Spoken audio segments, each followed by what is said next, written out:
the next thing that we should think about is, so what can we do about it? Right? Because as you've seen, this is a problem. Right? Certainly it's quite prevalent in the US where this problem's been well studied.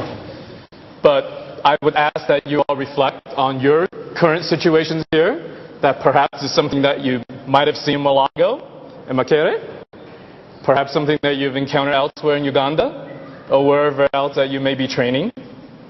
Think about that for a minute. Have you seen other folks who are burnt out? Right? I met a couple here. Right? Okay? So, it turns out that one of the more interesting studies up here, I won't go through all of them, but one of the more interesting studies, because I am an academic physician, so that one hit a little bit closer to home.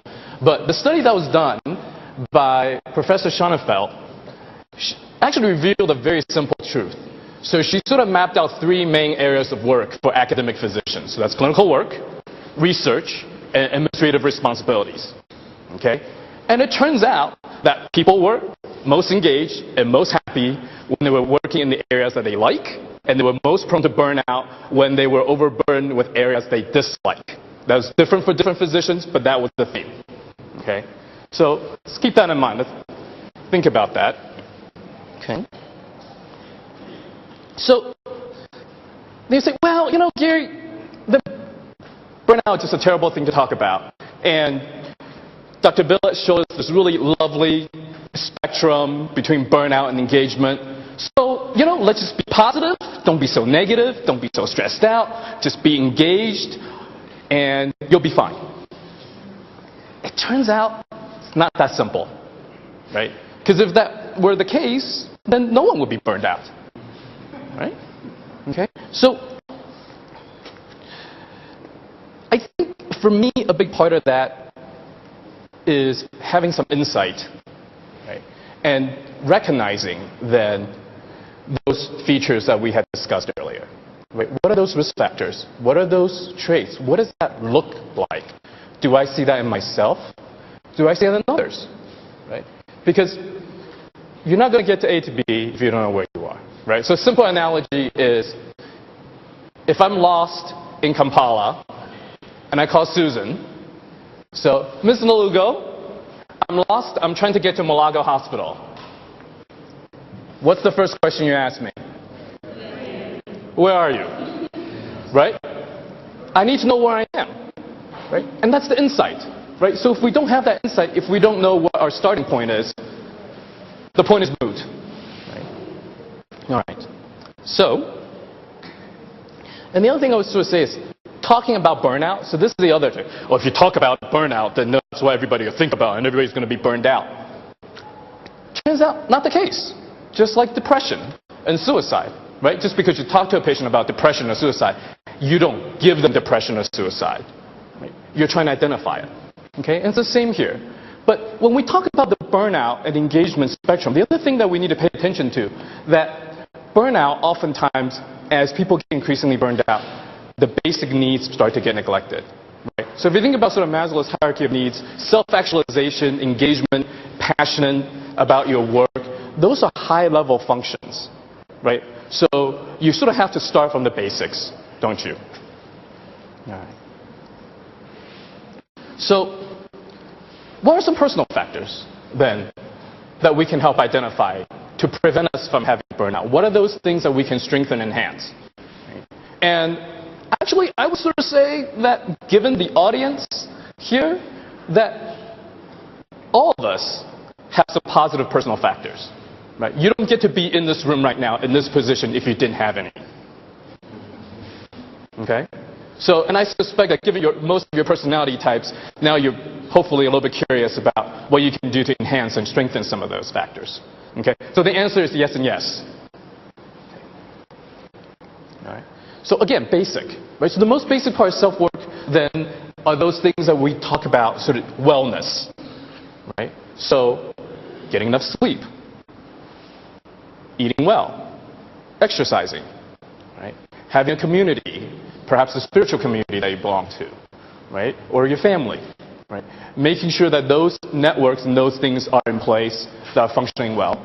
right, on the other end of the spectrum is that if there are problems like depression or anxiety, right, because you've experienced some chronic stress that Harriet illustrated for us, then maybe you do need professional counseling.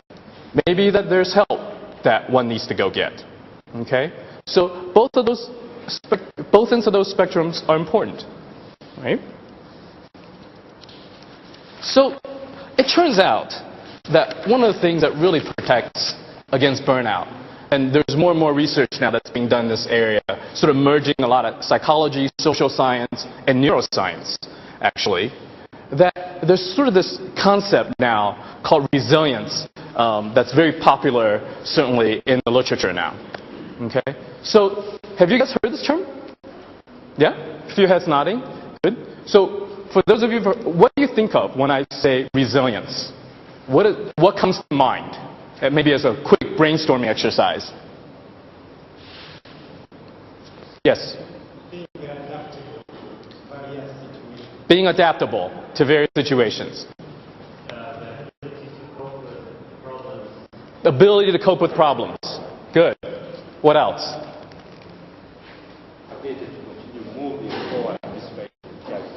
Yeah. Being able to move forward in spite of challenges. Oh, this is a good audience. I like this. Excellent. Anything else? Yeah. So I would say it's all those things, right? So my definition would be something along the line of having the ability to properly adapt, right? And not maladapt, but properly adapt to challenges and stressful situations. Okay? So those are great input from the audience there. All right? So, and notice what was missing in that. Okay? It's not about having an overly unrealistic sense of optimism. It's not necessarily about being self-critical and harsh on yourself, right? But it's about how to meet life's challenges. I really appreciate that, right? It's about how do you balance both the positive and negative things in your life, perhaps your personal life and perhaps your work life, right? But how do you balance those things in order for it to motivate you, right? Because you do need to carry on. You do need to move forward. Okay? And it turns out that there's some research that's been done for a long time now. And so this is idea of sort of nature versus nurture. So yes, there's some predisposing genetic factors. But as we do more research in this area, we're learning, it turns out that there's this thing called neuroplasticity. And that a lot of how our life experiences are and how we raise children, that's very close to home as a father, that what are the experiences and how am I bringing up my boys, then makes me think about this. So one of the more interesting studies about resilience was actually done in 1970 in my home institution in Stanford. And have you guys heard about the marshmallow test? No. Oh, all right. So the marshmallow test, what they did was they brought in 4 to 6-year-old children, so very young children. They were given a choice of 3 treats, a cookie, a marshmallow, and a chocolate candy. Okay? And the children were put in a room with a table and a chair, but no toys, nothing else to distract the kids from anything. Okay? And they were told, you can pick one of these treats, your favorite. Okay? So, oh, I like a cookie. Okay, you get a cookie. Now here's the deal. You can eat that cookie right now, or if you wait 15 minutes, 15 minutes, long time for a 4-year-old, okay? But if you can wait 15 minutes, when I come back, I'll give you 2 cookies. Oh. What do you think? How do you think the kids did? So it turned out about a third of the kids actually held out for a full 15 minutes, and they got their second cookie. Yay! Okay? And if you're curious about this, if you want to procrastinate, because you're feeling stressed out tonight, you can Google on YouTube the videos. It's quite funny. You have little kids go, they're trying not to eat the cookie, but the cookie looks so good, right? But the more important thing about this study is the follow-up. So this study was done in 1970. That's 45 years ago now, okay? So they followed these kids up, at 15, 20, 25 years. Okay? And it turned out, what was quite amazing is that the children who were able to hold out for that 15 minutes, okay, that had that internal fortitude, resilience, self-control for that 15 minutes, they had better test scores. They got into better colleges and universities. Okay? It was a better predictor for their later successes in life, stable relationships later in life, the leadership positions attained, and sort of successes in their work life later on. That turns out that was the most powerful correlate of all. Isn't that interesting? So think about that. Okay? Honestly, if I was 4, I don't know if I would have held out for 15 minutes. Okay? So when we think about resilience, right, what are the components that go into this resilience? Right? And so in thinking about the areas that we want to strengthen, these are the areas that I want to highlight for you. Okay? So the first one that's very popular, both in the popular press in the US and certainly in some literature that they refer to this term, is grit. Okay? And so the other word that we use for that is toughness. Okay? You've got to be a little bit tough. Okay? You can't just say, oh, that was too hard, I quit, I'll go home now. Okay? Right? If you all didn't have some grit and toughness, like I said, you would not be in this room right now. Right? So that's important. Okay? But it turns out that that's not the only thing, and probably as we've done more research, it's not even the most important thing. So that's interesting to me. Right? So what is it? Right? So it turns out that there are other factors that come into play. So one is meaning making. Okay? So it turns out we as human beings with our big brains and our prefrontal cortex and all this thinking that we do, it turns out that, and we remember we were talking about rewards earlier, okay? That it turns out that meaning making is really important. Right? Some of you may be familiar with the works of a very famous psychiatrist by the name of Viktor Frankl. Right? And so that we're a meaning-making species, an animal, that we want to know that the work that we're doing means something bigger, it's contributing somehow to our society, to our environment, to where we're in. Okay? So it turns out that that's a big part of being engaged. All right? The thing that comes after that is sort of this idea of willpower and self-control. Right? And we saw that in these children. So it turns out willpower, so what is willpower? Right? So a lot of times people say, oh, right, it's the ability to not do something. Right? And it turns out that's only 1/3 of the equation. So when I think of willpower and self-control, and when you talk to sort of psychologists, and this is actually being mapped in our brain. Now, if you look at sort of now we can do functional, MRI imaging and things like that. It turns out there's actually 3 parts. So it's what I call the not do something on the I won't part, right? I won't go for that alcohol. I won't smoke that cigarette, right? I won't just sit in the front of the TV for 4 hours and not do any work, right? But just like every other part in our body, all of our system, right? We have a sympathetic, we have a parasympathetic system, right? So there's the opposite of that, which is the I will part, right? I will go to the library and study for 3 hours tonight, right? I will get up and exercise, right? I will do these things that are important to me. And it turns out the most important third part to that is what's called the I want part of your brain, right?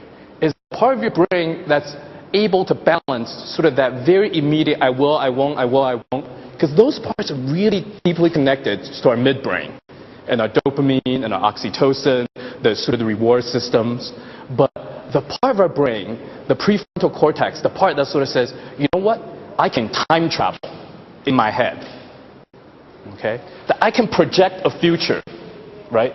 I can project a future where I finish medical school and I'm a physician. Right? And that's something that's important to me, that's meaningful, that's a goal that I want for myself. Right? And that's the part that then regulates those sort of more basic, instinctive, like, oh, I really want this, I really don't want that. I will do this, I won't do that. And it's sort of that part of your brain that helps control that. Okay? And so, but it turns out that a big part of that cycle, more research is showing, is the fourth bullet point, which is the self-compassion piece. Okay? So it's the part where can you show yourself some kindness? Okay? And this part is actually really hard. It turns out, particularly in Western culture in the US, that when we've done research on this area, this is one of the toughest things for people to grapple with. Okay? And as soon as I say it, especially in medical school, to a class, all my students, they'll go, no, but, Gary, you don't understand. If I'm not hard on myself, then, I won't get this, I wouldn't have gotten this far. I only got this far because I'm really tough on myself. There may be some truth to that. But there's also a danger in that way of thinking. And because there are a lot of studies that have now been shown that when you're too hard and too self-critical, you get stuck in that negativity.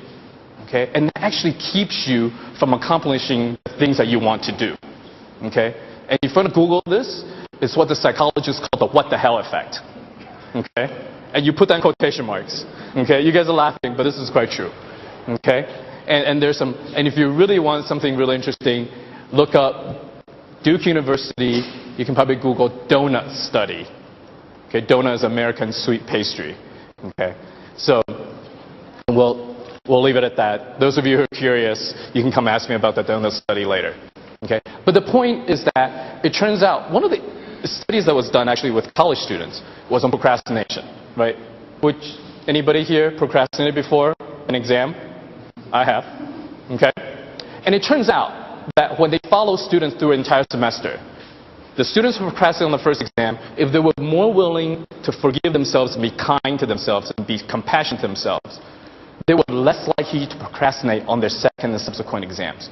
But the students who were really self-critical and really beat themselves up over that procrastinating for that first exam, they were more likely to procrastinate on subsequent exams. All right. Finally, one of the more important aspects of all this is the pro-social aspects of this. Okay? It turns out we're social animals. Okay? And it turns out how we manage our stress, our emotions, has very much to do with our interactions with those around us. Okay? And your brain actually needs that and thrives off of that. We mentioned a neurohormone oxytocin earlier. Okay?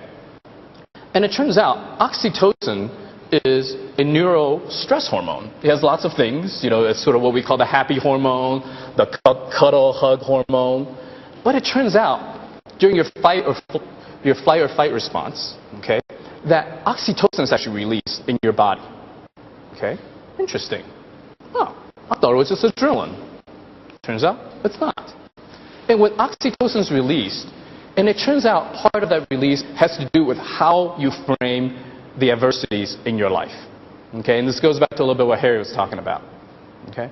So if you see the stresses in your life as a negative, right, your vascular system actually constricts. Okay? But if you're able to see the adversities and challenges and the stressors as a positive, as my body's rising to the challenge, I'm going to use this energy in a productive, positive way, simply by doing that, you release more oxytocin in your system. And it turns out oxytocin has a cardiovascular protective effect because it causes dilatation of your blood vessels instead of constriction. So that is actually the difference between having a heart attack or increased blood flow to your brain, higher, better performance. So these are also things that are studied in athletes, elite athletes, right? When they're talking about, they're doing sort of these image training and biofeedback training for elite athletes. They picture themselves. I was just watching some, following the tennis tournament in the U.S., right? Picturing myself winning the tennis tournament, right? That it turns out that when you're able to do that, you change your body chemistry. Okay? And it turns out because that pro-social aspect of oxytocin, more oxytocin is released, and this is almost too obvious to say, when there's social interaction. And that if you're in a supportive, positive environment, you release more oxytocin. When you help other people, you release oxytocin. When you receive help and compassion from other people, you release more oxytocin. Okay? So it has actually a generative effect, okay, and a positive pro-social effect. And one of the more interesting studies is actually done by a professor now at Yale by the name of Nicholas Christakis. Okay? And he's actually looked at sort of what he calls the contagion effect of these things. That if you surround yourself with people who exercise, live a healthy lifestyle, you likely will live a more healthy lifestyle. Turns out, if you surround yourself with people who just want to drink a lot of beer, watch a lot of soccer, and not do very much, unmotivated, that may very likely be you as well. Okay? So the last thing I want to bring up, and I have to disclose this, that this is an area of personal sort of research and interest for me right now. I'm affiliated with the Center for Compassionate Altruism Research and Education at Stanford. And we're looking at the effects of meditation. Okay? And it turns out meditation, I'll go on meditation, it's weird, he's from California. But it turns out that it's, in a way, the way I think about it, it's like exercise for your brain. It's mind training. It's brain training. Okay? Just like we physically exercise our muscles get stronger. We know that through meditation, and we know this through imaging studies, that you can increase the density of your gray matter. You can improve your neural pathways. And part of that enhancement that what we're talking about is that you do more math, you get better at math, it turns out. And if you are able to practice mindfulness and focus, if you're able to strengthen the compassionate part of your brain and your willingness to be kind to yourself and to others, that these effects can actually be strengthened in your neural pathways. Okay? So from a personal resiliency and standpoint to prevent burnout, I think these are interesting areas of research right now, and certainly gets me interested and excited, and I hope it does you as well. So I want you to keep this in mind and think about it. It's not to say that everybody here should take a meditation, certainly, but I think, but what other pro-social, self-compassionate, community-based things that you can involve with yourself to strengthen your own resiliency, I hope that you will reflect on that. All right? But that's enough about personal factors. But I think, as we said, this doesn't exist in a vacuum, right? But that we live in larger environments and systems. So I'm going to ask Dr. Liz to come up and then talk to us a little bit about that. Thank you.